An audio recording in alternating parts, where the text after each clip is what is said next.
ഈ ആത്മീക ജീവിതത്തിന് തളർച്ചകളും ക്ഷീണങ്ങളും ഒക്കെ മനുഷ്യ ജീവിതത്തിൽ വരാം. പക്ഷേ അതിനെ അതിജീവിക്കാൻ നാം എന്ത് ചെയ്യണമെന്നാണ് വേദപുസ്തകം നമ്മെ പഠിപ്പിക്കുന്നത്.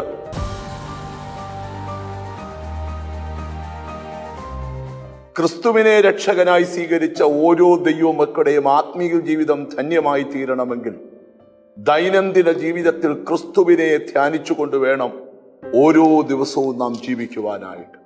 എബ്രായർക്ക് എഴുതിയ ലേഖനം 12-ാം അധ്യായത്തിന്റെ 3-ാമത്തെ വാക്യത്തില് എബ്രായ ലേഖനകർത്താവ് വെളിപ്പെടുത്തുന്ന ഒരു വചനം ഞാൻ വായിച്ചു കേൾപ്പിക്കാം. നിങ്ങളുടെ ഉള്ളിൽ ക്ഷീണിച്ച് മടുക്കാതിരിപ്പാൻ പാപികളാൽ തനിക്ക് നേരിട്ട ഇങ്ങനെയുള്ള വിരോധം സഹിച്ചവനെ ധ്യാനിച്ചു കൊള്ളുവീൻ. ഇവിടെ ഹൃദയത്തിൽ ക്രിസ്തുവിനെ ധ്യാനിക്കണമെന്ന് ലേഖനകർത്താവ് വിവരിക്കുകയാണ്. നിങ്ങളുടെ ഉള്ളിൽ ക്ഷീണിച്ച് മടുക്കാതിരിക്കുവാൻ. ആത്മീക ജീവിതത്തിൽ ധാരാളം ക്ഷീണം സംഭവിച്ചവരെ നമുക്ക് കാണാനായിട്ട് കഴിയും. ആദ്യത്തെ ഉന്മേഷവും ആദ്യത്തെ ആ ഉത്സാഹവും ഒക്കെ നഷ്ടപ്പെട്ട് ആത്മീക മന്ദത അനുഭവിച്ച് ക്ഷീണിച്ചു പോയവരെ കാണാം. വേദപുസ്തക ചരിത്രത്തിൽ ഏലിയാവ് എത്ര കരുത്തനായ ഒരു ദൈവപുരുഷനായിരുന്നു. സ്തോത്രം. ഏലിയാവ് ഇസബേൽ എന്ന സ്ത്രീയുടെ വാക്കിന്റെ മുമ്പിൽ നിരാശയുടെ അടിത്തട്ടിൽ പോയി ഇനി മരിച്ചാ മതിയെന്ന് പറഞ്ഞ് ഒറ്റയ്ക്ക് പോയി കിടന്ന് കരഞ്ഞു പ്രാർത്ഥിക്കുന്ന ചരിത്രം വേദപുസ്തകത്തിൽ നമുക്ക് കാണുവാൻ കഴിയും. എന്നാൽ ക്ഷീണിച്ചവനെ, തളർന്നവനെ ശക്തീകരിക്കുവാൻ സ്വർഗത്തിൽ നിന്ന് ദൂതൻ ഇറങ്ങി വന്ന് അപ്പവും വെള്ളവും കൊടുത്തവനെ ശക്തീകരിച്ച് അവനെ ദൈവിക പദ്ധതിയിലേക്ക് നടത്തുന്ന ചരിത്രങ്ങൾ നമുക്ക് കാണാം. ഈ ആത്മീക ജീവിതത്തിന് തളർച്ചകളും ക്ഷീണങ്ങളും ഒക്കെ മനുഷ്യ ജീവിതത്തിൽ വരാം.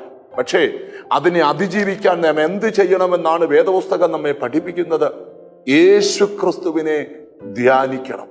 അതായത് തിരുവചനം ധ്യാനിക്കണം. തിരുവചനം ധ്യാനിക്കുമ്പോൾ, ക്രിസ്തുവിനെ ധ്യാനിക്കുമ്പോൾ, ക്രിസ്തു ചെയ്ത അത്ഭുതങ്ങളെ ധ്യാനിക്കുമ്പോൾ, സ്തോത്രം. യോബിനോട് ഒരിക്കൽ തന്റെ സ്നേഹിതൻ പറഞ്ഞു, നീ മിണ്ടാതിരുന്ന് ദൈവത്തിന്റെ അത്ഭുതങ്ങളെ ചിന്തിച്ചു കൊള്ളുക. ഇവിടെ ധ്യാനിക്കുകയും ചിന്തിക്കുകയും ചെയ്യേണ്ടത് യേശുവിനെ കുറിച്ചാണ്. ക്രിസ്തുവിനെ കുറിച്ച് ചിന്തിക്കുകയും ക്രിസ്തുവിനെ കുറിച്ച് ധ്യാനിക്കുകയും ചെയ്യുന്നൊരു ദൈവപൈതന്റെ ജീവിതത്തിൽ ക്ഷീണവും മടുപ്പും ഉണ്ടാകയില്ല.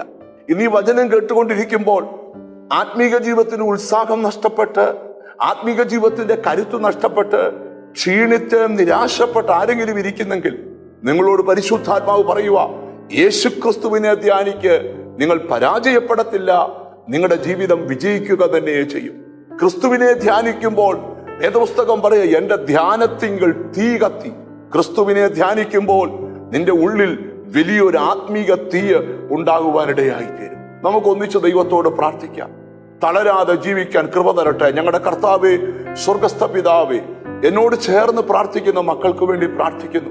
അവരുടെ ആത്മീയത തളർന്നും ക്ഷീണിച്ചു പോകാതെ ദൈനംദിന ജീവിതത്തിൽ ക്രിസ്തുവിനെ ധ്യാനിച്ചുകൊണ്ട് മുന്നോട്ട് പോകാൻ കൃപ ചെയ്യണമേ എന്ന് ഞങ്ങൾ ദൈവത്തോട് പ്രാർത്ഥിക്കുന്നു. എന്നോട് ചേർന്ന് പ്രാർത്ഥിക്കുന്നവരെ നിന്റെ നാമം ചൊല്ലി പിതാവിന്റെയും പുത്രന്റെയും പരിശുദ്ധാത്മാവിന്റെ നാമത്തിൽ അനുഗ്രഹിച്ച് പ്രാർത്ഥിക്കുന്നു.